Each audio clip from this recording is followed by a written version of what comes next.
இப்போ நான் வந்து 12 ஹவர்ஸ் எனக்கு அதிலே போயிடும். வீட்டுக்கு வந்து தூங்குறேன். நான் கிரியேட் பண்ணணும்னு தான் ஆசைப்படுறேன். அப்ப நான் என்ன பண்றது? பிகாஸ் எனக்கு ஒர்க்ல நான் பண்ண முடியாது எதுவும். அதுல கிரியேட்டிவிட்டி இல்ல. வீட்டுக்கு வந்து நான் கிரியேட்டரா பண்ணணும். ஓகே மணி கூட அப்புறம் வச்சுப்போம். அப்ப நான் யூனிவர்ஸ்க்கு நான் ஓகே நான் ஒரு இது எடுத்திருக்கேன். உறுதிமொழி எடுத்துட்டு நான் செய்யறேன்னு நினைச்சேன்னா, அப்போ நான் இந்த வேலைய விட்டுட்டும் இன்னொரு வேலைய பார்க்க முடியாது. இருந்த வேலைய விட்டு அடுத்தது பார்க்கணும்னா, அந்த கிரியேட்டிவிட்டி ஒர்க்குக்கு நான் அந்த எஃபோர்ட் போட முடியறதுக்கு டைம் இல்ல, ஸ்பேஸும் இல்ல. இது எப்படி சார் நான் சமாளிக்கிறது? அப்ப நான் நல்ல கிரியேட்டிவ் ஒர்க்கு கிட்டத்தட்ட எனக்கு அலை நேரமா ஒர்க் கிடைக்கிறதுக்கு கொஞ்சம் வெயிட் பண்ணலாம் அப்படின்னு சொல்லுவீங்களா? இல்ல எனி ஓகே. சஜஷன்?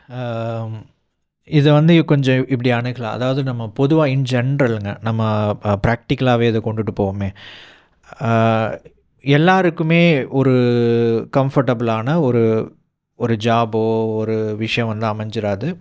கண்டிப்பாக வந்து ஒரு சில காலகட்டத்தில் ஒரு சில சூழ்நிலைகளில் ஒரு குறிப்பிட்ட டைம் ஃப்ரேம் வரைக்கும் நம்ம வந்து அந்த மாதிரி வேறு வழியில் நம்ம ரொம்ப பிஸியாக ஓடி தான் ஆகணும்.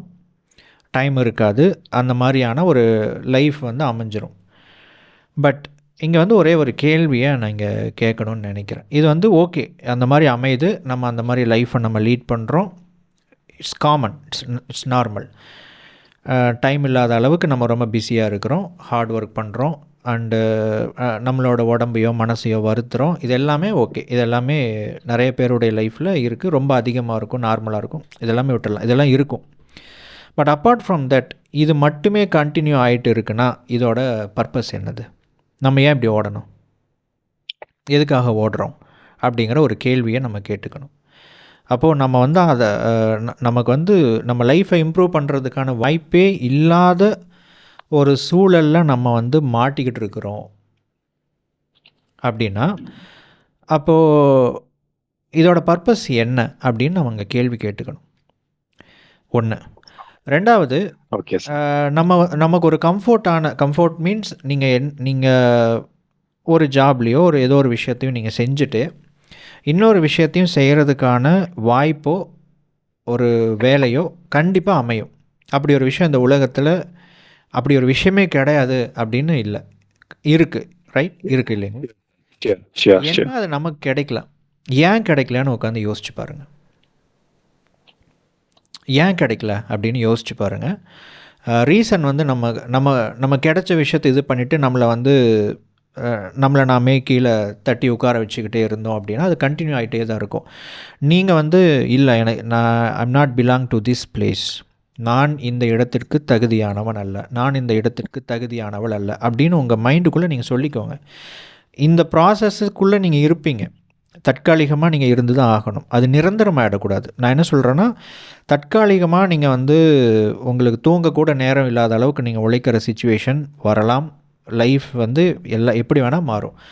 ஆனால் இதுவே கண்டினியூ ஆயிடுச்சுன்னா எதுக்கு நம்ம லைஃப் அப்படிங்கிற ஒரு கேள்வியை நம்ம கேட்டுக்கணும். இதை கேட்குறதுக்கு மறந்துடக்கூடாது. நம்ம ஓட ஆரம்பித்து நம்ம அதில் மறந்து ஒரு ஒர்க்கஹாலிக்காக மாறிட்டோம்னா அந்த நிலை உருவாயிடும். அப்போ நீங்கள் அந்த இடத்துல ஒரு கேள்வியை கேட்டுக்கணும். நான் இந்த இடத்துக்கு தகுதியானவன் கிடையாது அப்படிங்கிறது உங்கள் மைண்டுக்குள்ளே ஆழமாக பதிவு பண்ண ஆரம்பிங்க. நீங்களுக்குள்ளே தான் இருப்பீங்க, ஆனால் நீங்கள் இதை திரும்ப திரும்ப சொல்ல ஆரம்பிங்க, ஸ்ட்ராங்காக நினைக்க ஆரம்பிங்க. ஒரு கட்டத்துக்கு அப்புறம் என்ன ஆகுன்னா, நம்ம எந்த இடத்துக்கு தகுதி நமக்கு இருக்குது அப்படின்னு உங்கள் மைண்டு வந்து அந்த வாய்ப்புகளை பார்க்க ஆரம்பிக்கும். கண்டிப்பாக அந்த மாதிரி ஒரு விஷயம் இருக்குது, இல்லாமலாம் கிடையாது. அதை நீங்கள் அட்ராக்ட் பண்ணுறது, யூனிவர்ஸ் அதெல்லாம் வேண்டாங்க, நம்மளே நம்ம தேடிக்க முடியும். நான் என்ன சொல்கிறேன்னா, இது ஒரு சாதாரணமான ஒரு விஷயம். இந்த மாதிரி ஒரு நிலைக்குள்ளே நம்ம உள்ளே போகிறதுக்கான ரீசன் வந்து என்னென்னா, இதை வந்து நீங்கள் ரிவர்ஸ் பண்ணி பாருங்கள். இப்போ நீங்கள் என்ன பண்ணிகிட்ருக்கீங்களோ அந்த விஷயத்துக்குள்ளே எப்படி போனீங்க அப்படின்னு பாருங்கள். அது ஒரு காஸ் அண்ட் எஃபெக்ட் மாதிரி நிறைய அந்த டாமினோஸ் அடுக்கி வச்சு ஒரு விஷயத்தை தட்டினோன்னா அப்படியே லைனாக ஒவ்வொரு விஷயம் கீழே விழுது. அப்போ இது ஏன் விழுந்துச்சு, இது ஏன் விழுந்துச்சு, இது ஏன் விழுந்துச்சு, இதுக்கு முன்னாடி இருக்கிற ஒவ்வொரு காயினும் நம்ம தட்டி விட்டுக்கிட்டே இருந்துச்சு. அப்போ இதை ஃபஸ்ட்டு ஸ்டார்டிங் பாயிண்ட் என்னன்னு நீங்கள் ரிவர்ஸ் பண்ணி பாருங்கள். அங்கே உருவாக்குன ஒரு விஷயந்தான் இன்றைக்கி உங்களை இங்கே கொண்டு வந்து விட்டுருக்கு. நீங்கள் உங்கள் லைஃப்பையே நீங்கள் ஜஸ்ட் ரீஇமேஜின் பண்ணி பாருங்கள். இதே ஓகே, அன்னைக்கு நம்ம ஏன் இந்த ஆப்ஷனை நம்ம தேர்ந்தெடுத்தோம், மேபி வேறு ஆப்ஷன் இல்லை அப்படிங்கிறதுனால, நீங்கள் வேறு மாதிரி நீங்கள் ஜஸ்ட் உங்கள் லைஃப்பை திரும்பி திரும்பி வேறு மாதிரி இமேஜின் பண்ணி பாருங்கள், விஷுவலைஸ் பண்ணி பாருங்கள். வேறு ஏதாவது ஒரு ஆப்ஷனை தேர்ந்தெடுத்துறதுக்கான வழிகள் உங்களுக்கு இருந்திருக்கலாம். பட் சில க்ரைட்டீரியா காரணமாக இதை நீங்கள் தேர்ந்தெடுத்துடுவீங்க. எப்போவுமே நம்முடைய மனம் அப்படிங்கிறதுங்க எப்போவுமே சிறந்த முடிவுகளை மட்டும்தான் எடுக்கும். இது எல்லாருக்குமே அப்படின்னா என்ன அர்த்தம்? சிறந்த முடிவுகள்னால் என்ன அர்த்தம்னா, என்னுடைய மனசுக்கு எது சிறந்ததுன்னு தெரியுதோ அதைத்தான் அது செலக்ட் பண்ணும். அது தப்பாக இருக்கலாம், சரியாக இருக்கலாம், அது வாட்டவர், நம்ம ஒரு இதுக்குள்ளே போய் நம்ம மாட்டிக்கலாம். ஆனால் நம்ம மனம் ஒரு முடிவை எடுத்திருக்கிறது என்றால் அது அந்த மனசுக்கு அது சிறப்பு, இதுதான் பெஸ்ட்டுன்னு தோணியிருக்கு, அதனால் அந்த முடிவை அதை எடுத்திருக்கு. அப்போ ஒரே ஒரு விஷயம், அதுக்கு இதை விட பெட்டரான முடிவு எடுக்கிறதுக்கு அதுக்கு தெரியல, அதனால் இதை செலக்ட் பண்ணியிருக்கு அப்படின்னு நீங்கள் புரிஞ்சுக்கணும். நீங்க பழைய வீடியோஸ்ல சொன்ன விஷயமே எனக்கு நடந்திருக்கு சார். ஒரு விஷயம் நம்ம ஆசைப்பட்டோம்னா அப்பப்போ முயற்சி பண்ணா கூட ஒரு 5 இயர்ஸ்ல ஒரு ப்ராசஸ் நடந்திருக்கும் அப்படின்னீங்க. அது எனக்கு 3 வருஷம் முன்னாடி நடந்த ஒரு பழைய வீடியோல சொல்லியிருக்கீங்க, ஆடியோ மீட்ல சொல்லியிருக்கீங்க. அதே மாதிரி உங்க பழைய வீடியோலயும் ஒண்ணு என்னன்னா, ஒரு துறையில ஒருத்தர் 1 வருஷம் வந்துட்டு கடுமையா உழைச்சாங்கன்னா கண்டிப்பா அதுல ஏதோ ஒரு அட்வைசர் ஆகலாம், எக்ஸ்பர்ட் ஆயிடலாம். டெஃபினெட்லி அந்த துறை என்னாலும் ஒர்க் பண்ண முடியும். பொசிஷன் பத்தி நீங்க அந்த வீடியோல சொல்லியிருக்கீங்க. இப்போ எனக்கு இது ஒரே ஒரு கொஸ்டின் மட்டும் வச்சுக்கிறேன். இன்கேஸ் இப்போ நான் இப்போ இருந்து 1 இயர் எடுத்துட்டு நான் வந்து சீரியஸா பண்ண எனக்கு கிடைச்சா ஓகே, இல்ல அப்படின்னா what is rightfully possible for me, அதை மட்டும் நான் ட்ரை பண்ணிட்டு போகலாம் அப்படின்னு வச்சுக்கலாமா? எஸ், நீங்கள் ட்ரை பண்ணுறீங்க, உங்களுக்கு ஒத்து வரலன்னா அதுலேருந்து இன்னொரு விஷயத்துக்கு நீங்கள் போகணும். ஆமாம் சார், ஏன்னா ஏஜ் ஆமாம், எதுக்காக நம்ம அதுக்குள்ளேயே மாட்டிக்கிட்டே இருக்கணும்? கொஞ்சம் யோசிச்சு பாருங்கள். இது எதுக்காக பண்ணுறோம்? ஆக்சுவலி நமக்காக தான் நம்ம பண்ணுறோம், ரைட்? ஒரு காரணம் இருக்குது இல்லைங்களா? அது அங்கே ஃபுல்ஃபில் ஆகுதான்னு பாருங்கள். ஃபுல்ஃபில் ஆகலைன்னா அதோட பர்பஸ் என்ன? அப்போ zero sir. Simple, well set. நான் என்ன மேஜிக் என்னன்னா, நான் படிச்ச அந்த 40 பேஜ்ல இருந்தே உங்க பதில் அதுக்கு சப்போர்ட்டிவா இருக்கு. நீங்க அதுல சொல்லியிருக்கீங்க, இந்த ஃபர்ஸ்ட் மைண்ட் மாஸ்டரியிலே வந்துட்டு, சாரி எஸ், மைண்ட் மாஸ்டரியிலே வந்து நீங்க வந்து நீங்களா இருங்க, அது வந்து செய்யுங்க, மற்றவங்களுக்காக மாத்துறீங்க, எல்லாமே அதுல இருக்கு. நீங்க எனக்கு இந்த புக்கை என்ன, நான் இப்ப பேசி மற்றவங்க டைமை வேஸ்ட் பண்ண வரும்ல, படிச்சுட்டு நெக்ஸ்ட் கூகுள் மீட்ல ask you sir. Thank you very much. நிச்சயமா, ரொம்ப நன்றிங்க. தேங்க்யூ. வணக்கம் சார். வணக்கம்ங்க. சுமதி சிதம்பரத்துல இருந்து பேசுறேங்க சார். வணக்கம், சொல்லுங்க. ஃபர்ஸ்ட் புக்கு எடுத்ததும் கொஞ்சம் கில்ட் ஆச்சு. அப்புறம் டக்குன்னு அந்த தாட் கூட வரக்கூடாதுன்னு மாத்திக்கிட்டேன். சரி, இதுக்கு இன்னும் ஒரு 10 வருஷத்துக்கு முன்னாடி கிடைச்சிருக்கலாமோ அப்படின்லாம் தோணுச்சு. அப்புறம் சரி, அந்த தாட்டும் வேணான்னு அழிச்சிட்டு, சரி இது இப்பவாவது கிடைச்சிருக்கே அப்படின்னு சொல்லிட்டு படிக்க ஆரம்பிச்சோம். நான் ஒவ்வொரு பேஜ்லயும் எனக்கான விஷயங்கள் நிறையவே இருந்தது. பட் 2 விஷயம் நான் ஹைலைட் பண்ணி நான் உங்கள்கிட்ட பேசணும்னு நினைக்கிறது வந்து, ஃபர்ஸ்ட் ரொம்ப என் வாழ்க்கையில நான் பண்ண ஒரு தப்பு என்னன்னா, ஒன்றிலிருந்து வெளிவர வேண்டும் என்று முடிவு செய்வதற்குன்னு ஒண்ணு சொல்லியிருக்கீங்க இல்லையா? எந்த இடத்திற்கு செல்ல வேண்டும் என்று முடிவு செய்து கொள்ளுங்கள். அது வந்து எனக்கு தெரியாமயே ரொம்ப வருஷம் நான் இருந்திருக்கேன். 50 இயர்ஸ் வந்து அப்படிதான் போயிருக்கேன். எங்க போகணும்னே தெரியாது. பட் இருந்த இடத்துல விட்டெல்லாம் போகணும்னு நான் நினைச்சுக்கிட்டு தான் இருந்திருக்கேன். எல்லாம் நிறைய ஸ்கூல்ல ஒர்க் பண்ணியிருக்கேன். ஃபேமிலியில எல்லாமே பண்ணாலும் ஒரு கம்ப்ளீட்னஸே இல்லாத ஒரு லைஃப் தான் அப்படி போயிட்டு இருந்தது. பட் அந்த எந்த இடம் அப்படின்னு எனக்கு நான் தேர்ந்தெடுத்திருந்தேன் அப்படின்னு எனக்கு தோன்றது என்னன்னா, எபிக் லைஃப்குள்ள நான் எப்போ அந்த 2 இயர்ஸ்க்கு முன்னாடி நான் வந்ததுக்கு அப்புறம் நான் 50 வருஷம் நான் பார்க்காத ஒரு லைஃப் வந்து நான் பார்க்க ஆரம்பிச்சேன் நான். அப்போ இது ஒரு பெரிய முக்கியமான ஒரு விஷயம் எல்லாருக்குமே அப்படின்றது எனக்கு தோணுச்சு. அதே மாதிரி இன்னொரு விஷயம் நான் ரிலேட் பண்ணிக்கிறேன்னா, மற்றவர்கள் உங்களை குறித்து என்ன நினைக்கிறார்கள், என்ன நினைப்பார்கள் அப்படின்ற ஒரு விஷயம் இருக்கு இல்லைங்களா? இததான் வந்து எனக்கு வந்து மண்டையில போட்டு போட்டு இத்தனை வருஷம் ப்ரோக்ராம் பண்ணி வச்சிருந்தாங்க. ஸோ நான் என் லைஃப் ஃபுல்லா வந்து நான் ஒர்க் பண்ண பிளேஸ்லயும் சரி, வீட்லயும் சரி, ஃப்ரெண்ட்ஸ், ரிலேட்டிவ்ஸ் எல்லார்கிட்டயும் அவங்கள வந்து சாட்டிஸ்ஃபை பண்றதுக்கு தான் ஒரு லைஃப் நான் வாழ்ந்துகிட்டே இருந்திருக்கேன். நான் என்னை பத்தி நான் யோசிச்சதும் இல்லை, எதுவுமே இல்லை. எப்போ அதெல்லாம் நான் யோசிக்க ஆரம்பிச்சனோ, இந்த 2 இயர்ஸ்ல உங்கள்கிட்ட வந்து ஒரு இதுவும் உங்களை கேட்டு வாழ்ந்தோம். என் லைஃப் வந்து நிறையவே சேஞ்ச் ஆயிருக்கு. ரொம்ப சாட்டிஸ்ஃபைடான ஒரு லைஃப் தான் நான் இப்பவே வாழ்ந்துட்டு இருக்கேன். பட் ஆனா இதுக்கே இந்த 2 இயர்ஸ்ல இதெல்லாம் படிக்காம இருக்கும்போதே எனக்கு இங்க ரொம்ப இவ்வளோ சேஞ்ச் ஆயிருக்கேன்.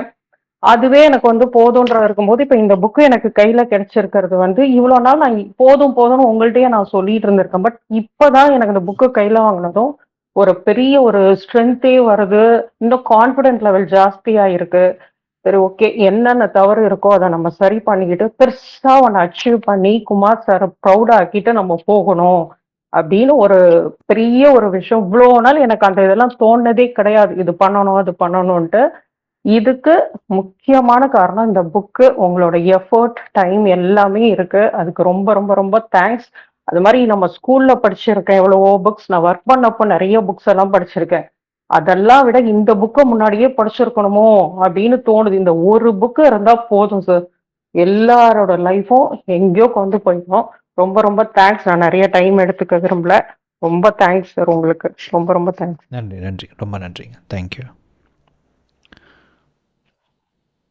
Hello sir. வணக்கம்ங்க.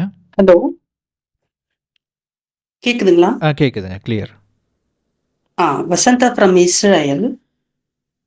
வணக்கம். சொல்லுங்க. ஆம். எனக்கு வந்து என்னுடைய என்னுடைய ப்ரீவியஸ் ஒரு லைஃப் அப்படி பார்க்குறபோது, I was in the religious set of life. அதில் வந்து எனக்கு நிறைய வேல்யூஸ், எனக்கு ட்ரைனிங் பீரியட்லேயும் சரி, அந்த ஒரு வாழ்க்கை முறையிலையும் சரி, நிறைய வேல்யூஸு எங்களுக்கு இன்புட் நிறைய இருந்தது.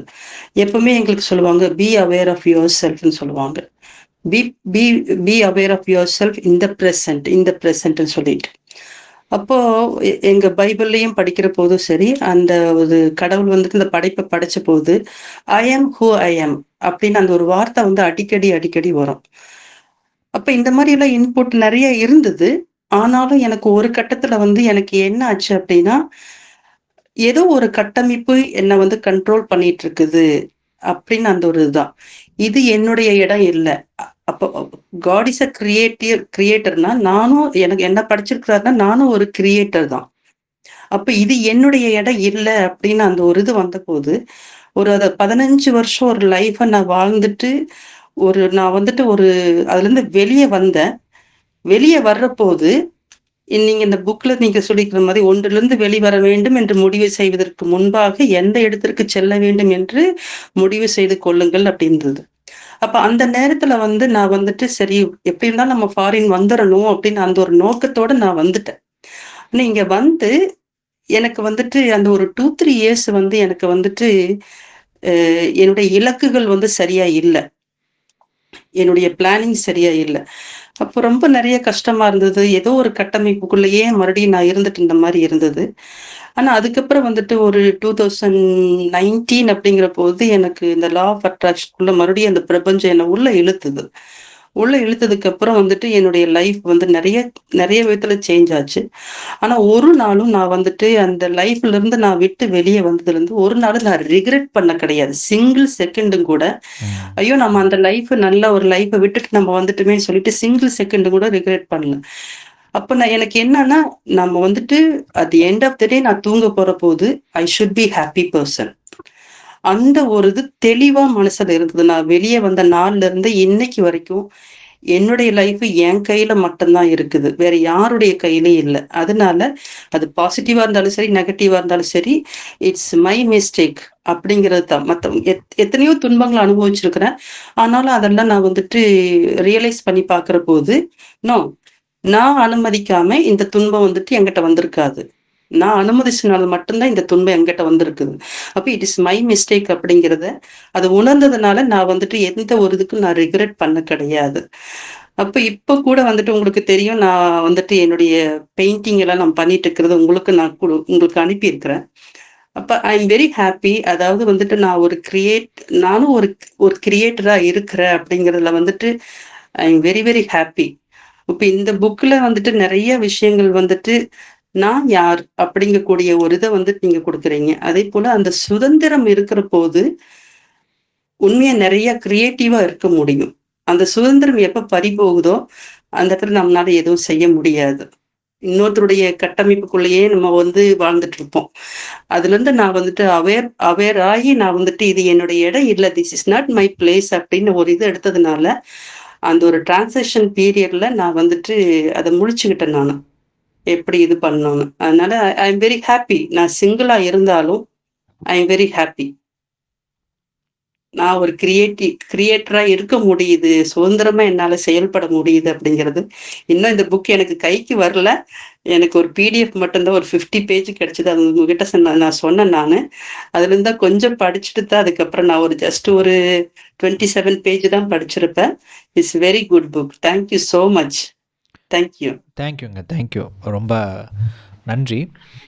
அதே மாதிரி இவங்க ஒரு சில விஷயங்கள் நான் இங்கே மென்ஷன் பண்ண விரும்புகிறேன். இவங்க ஒரு வார்த்தையை பயன்படுத்தினாங்க, கட்டமைப்பு அப்படின்னு சொல்லிட்டு. அந்த வார்த்தையை அவங்க அதுக்கு முன்னாடி அதிகமாக வந்து பயன்படுத்தியிருப்பாங்களா அப்படின்னு பார்த்தீங்கன்னா, இந்த கட்டமைப்புங்கிற வார்த்தை எங்கேருந்து லேர்ன் பண்ணீங்கன்னு சொல்ல முடியுங்களா? ஒரு ஒரு ஒரு செட் ஆஃப் லைஃப், அதாவது வந்து ஒரு ரிலிஜியஸ் லைஃப் அப்படிங்கிறது வந்து ஒரு செட் ஆஃப் லைஃப். அதுல நிறைய ரூல்ஸ் அண்ட் ரெகுலேஷன் அப்படின்ட்டு அந்த ஒரு அந்த ஒரு கட்டமைப்புக்குள்ளேயே நாங்க வாழ்ந்துட்டு இருந்தோம். அதை மீறி என்ன நானாக I am who I am நம்ம படிக்கிறோம். ஆனா நானாக இருக்க முடியல. ஒருத்தருடைய கண்ட்ரோல்குள்ளேயே இருக்கிறது. ஒரு கம்யூனிட்டியில நாங்க இருக்கிறோம் அப்படின்னு ஒரு 8 பேர் சிஸ்டர்ஸ் நாங்க இருக்கிறோம் அப்படின்னா ஒரு சுப்பீரியர் கடியில தான் நாங்க வந்து எல்லாருமே செயல்படணும். அது நம்ம எந்த ஒரு பொசிஷன்ல இருந்தாலும் சரி, at the end of the day அவங்க அந்த ரூல்ஸ் அண்ட் ரெகுலேஷனுக்குள்ளதான் இந்த நேரத்துக்கு போகணும், இந்த நேரத்துக்கு எல்லாமே வந்துட்டு ஒரு ஒரு கண்ட்ரோல்டு லைஃப். ஒரு சுதந்திரம் இல்லை அந்த இடத்துல. அப்ப அந்த சுதந்திரம் இல்லாத போது என்னால வந்துட்டு ஒரு பணியை வந்து ஒரு சுதந்திரமா என்னால நான் நல்லது செய்யணும்னு நினைச்சாலும் கூட அந்த ஒரு கட்டமைப்புன்னு ஒண்ணு உள்ள வர்ற போது அந்த இன்ஸ்டிடியூஷனல் செட்டப் அப்படின்னு சொல்றதுதான். ரைட். அந்த ஒரு இதுக்குள்ள இருக்கிற போது என்னால வந்துட்டு பணி செய்யணும்னு நினைக்கிறேன், ஆனாலும் என்னால செய்ய முடியல. அப்பதான் நான் உணர்ந்தது, this is not my place. அந்த சுதந்திரம் இல்லாத ஒரு வாழ்க்கையை வாழ்ந்துட்டு கடைசி வரைக்கும் நம்ம வாழ முடியாது. இது ஒரே ஒரு லைஃப் தான் இருக்குது. அந்த ஒரு லைஃப் வந்து நான் சந்தோஷமா வாழணும், அதே போல எனக்காகவும் வாழணும், நான் ஒரு கிரியேட்டராகவும் இருக்கணும் அப்படின்னு அந்த ஒரு முடிவு எடுத்ததுனாலதான் ஒரு தைரியமா நான் முடிவு எடுத்தேன். அதுக்காக நான் ரிக்ரெட் பண்ணல. அந்த லைஃப்பை விட்டுட்டு வந்துட்டேன் அப்படின்னு சொல்லி ஒரு சிங்கிள் செகண்ட் கூட நான் ரிக்ரெட் பண்ணல என் லைஃப்ல. அதுதான் எனக்கு மிகப்பெரிய சக்தி. இல்லை அப்படின்னா நான் வெளியே வர்ற போது பல துன்பங்களை நான் வந்துட்டு ஃபேஸ் பண்ற போது நான் ரிக்ரெட் ஆயிருந்தேன் அப்படின்னா என்னை அப்படியே புஷ் பண்ணி கீழே அமுத்தி உட்கார வச்சிருக்கும். ஆனா அதை நான் ரிக்ரெட் பண்ணாதனால எனக்கு அது பெரிய உந்துதல், வாழ்க்கையில முன்னேறி செல்றதுக்கு பெரிய உந்துதலா இருந்தது. அந்த அந்த ஒரு விஷயம் தாங்க. அதாவது நம்ம லைஃப்பில் வந்து நம்ம மிஸ்டேக் பண்ணாதவங்க யாருமே கிடையாது, யாருமே இல்லை. அந்த வருத்தம், ரிக்ரெட் அப்படிங்கிற ஒரு விஷயம், ஐயோ நம்ம இப்படி பண்ணிட்டோமே அப்படின்னு நம்ம ஏன் நினைக்கிறோம் அப்படின்னா, நம்ம இதை விட ஒரு பெட்டரான ஒரு இடத்துக்கு போக முடியாது அப்படின்னு நம்ம நம்புறதுனால தான் நமக்கு அந்த ரிக்ரெட் வந்து வருது. ஒன்ஸ் நம்ம அதை நம்ப ஆரம்பிச்சிட்டோம்னா அது உண்மையாயிடும். மெயினான ஒரு விஷயம். இன்னொன்று, கண்டிப்பாக அந்த ரிக்ரெட்டை மாற்ற முடியும். நான் இன்னொரு பதிவில் கூட நான் சொல்லியிருப்பேன், வருத்தம், ஏக்கம், விரக்தி, இந்த மாதிரியான விஷயங்கள் நம்ம மைண்டுக்குள்ளே இருந்துக்கிட்டே இருக்கும். அதுதான் வெளியே நடந்துகிட்டே இருக்கும். நம்ம அதுலேருந்து அதை மாற்றுறதுக்கு தான் நம்ம எதோ முயற்சிகள் நம்ம எடுத்துக்கிட்டு இருப்போம். இது ஒரு பக்கம் இருந்தாலும், இப்போ நம்ம வந்து ஒரு இடத்துலேருந்து நம்ம வந்து வெளியே வர்றோம், ஒரு டெசிஷன் எடுக்கிறோம். ஒரு டெசிஷன் எடுத்து ஈவன் தோ நமக்கு வந்து ஒரு பாதையில் நம்ம போயிட்டுருக்குறோன்னா உடனே நமக்கு வந்து ஒரு பெனிஃபிட் வராது, கொஞ்ச நாள் ஆகும் அது டெவலப் ஆகிறதுக்கு. ஆனால் இங்கே ஒரே ஒரு விஷயம் என்னென்னு பார்த்தீங்கன்னா, ஒன்று, நம்ம எடுத்த டெசிஷன் கரெக்டு தான் அப்படிங்கிற அந்த சிந்தனை நமக்குள்ளே முன்னாடியே இருந்தால் ஓகே. இல்லை நம்ம எடுத்ததுக்கப்புறம் நம்ம எடுத்த டெசிஷன் கரெக்டு தான் அப்படின்னு நம்ம மனசை சமாதானப்படுத்தக்கூடிய அளவுக்கு ஒரு கருத்து நம்முடைய மனசில் இருந்துருச்சு அப்படின்னா நம்ம அதை விட்டு வெளியே வந்துடுவோம். நம்மளால் அதை செஞ்சிட முடியுங்கிற ஒரு நம்பிக்கை வரும். இது எல்லாமே இது பண்ண முடியும். இந்த ரிக்ரெட் அப்படிங்கிற ஒரு விஷயம் இன்றைக்கி நிறைய பேரை மிகப்பெரிய அளவில் கட்டி போட்டு வச்சுருக்கு. நான் ஒரு இவ்வளோ வருஷம் என்னுடைய டைமை நான் வேஸ்ட் பண்ணிட்டேன், நான் இங்கே இது பண்ணியாச்சு, இவ்வளோ வருஷங்கள் நான் இது பண்ணியாச்சு, இதுக்கப்புறம் என்னால் என்ன பண்ண முடியும், என்னால் எதுவுமே பண்ண முடியாது அப்படிங்கிற மாதிரி பலவிதமான எண்ணங்கள், நம்பிக்கைகள், இது எல்லாத்துக்கும் அடிப்படை இந்த ரிக்ரெட், இந்த வருத்தம் தான். வருத்தம்ங்கிறது ஒன்றுமே கிடையாதுங்க. நான் ஏற்கனவே ஒரு முடிவெடுத்து ஒரு விஷயத்துக்குள்ளே நான் ஒரு அமைப்புக்குள்ளே போயிட்டேன். அதுலேருந்து இப்போ நான் வந்து இன்னொரு அதுலேருந்து நான் வெளியே வந்துட்டேன். ஆனால் நான் எடுத்த முடிவு தப்பு, என்னால் இதை விட பெட்டரான விஷயத்துக்குள்ளே போக முடியாது, எனக்கு அந்த தகுதி இல்லைன்னு நம்புகிற நம்பிக்கையினுடைய வெளிப்பாடு தான் இந்த வருத்தம். இதை இல்லாமல் இருந்துட்டாவே உங்கள் வாழ்க்கையில் நீங்கள் நிறைய விஷயங்கள் செய்வீங்க. ஒவ்வொரு விஷயத்துலையும் நமக்கு ஒரு அனுபவம் கிடைக்கும். ஒரு கட்டத்தில் ஒரு இடத்துல வந்து நிற்கும் பொழுது தான் வாழ்க்கையினுடைய அந்த அர்த்தம் நமக்கு புரிய வரும்.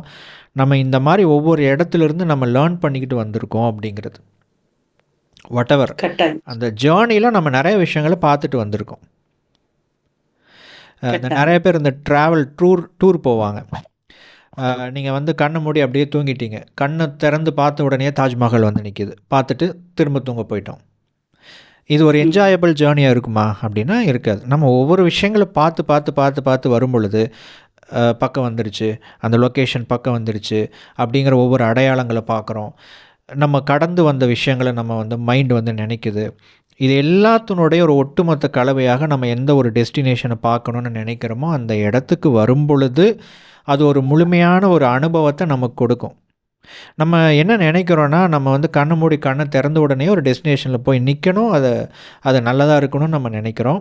இல்லை, நம்ம அந்த கடந்து வந்த விஷயம் அது ரொம்ப முக்கியம். அது ரிக்ரெட் இல்லாமல் ஒரு நபரால் கடந்து வர முடியும் அப்படின்னா கண்டிப்பாக அவங்க எத்தனை விஷயத்துக்குள்ளே நீங்கள் எவ்வளோ ப்ராசஸ்க்குள்ளே நீங்கள் அடுத்தடுத்து நீங்கள் போனீங்கனாலும் ஒரு கட்டத்தில் நீங்கள் வந்து நிற்கும் பொழுது நிச்சயமாக தேங்க் காட் நான் இதெல்லாம் கடந்து வந்தது நல்லது உண்மையாங்க சார், அப்படின்னு ஒரு ஃபீல் வரும்.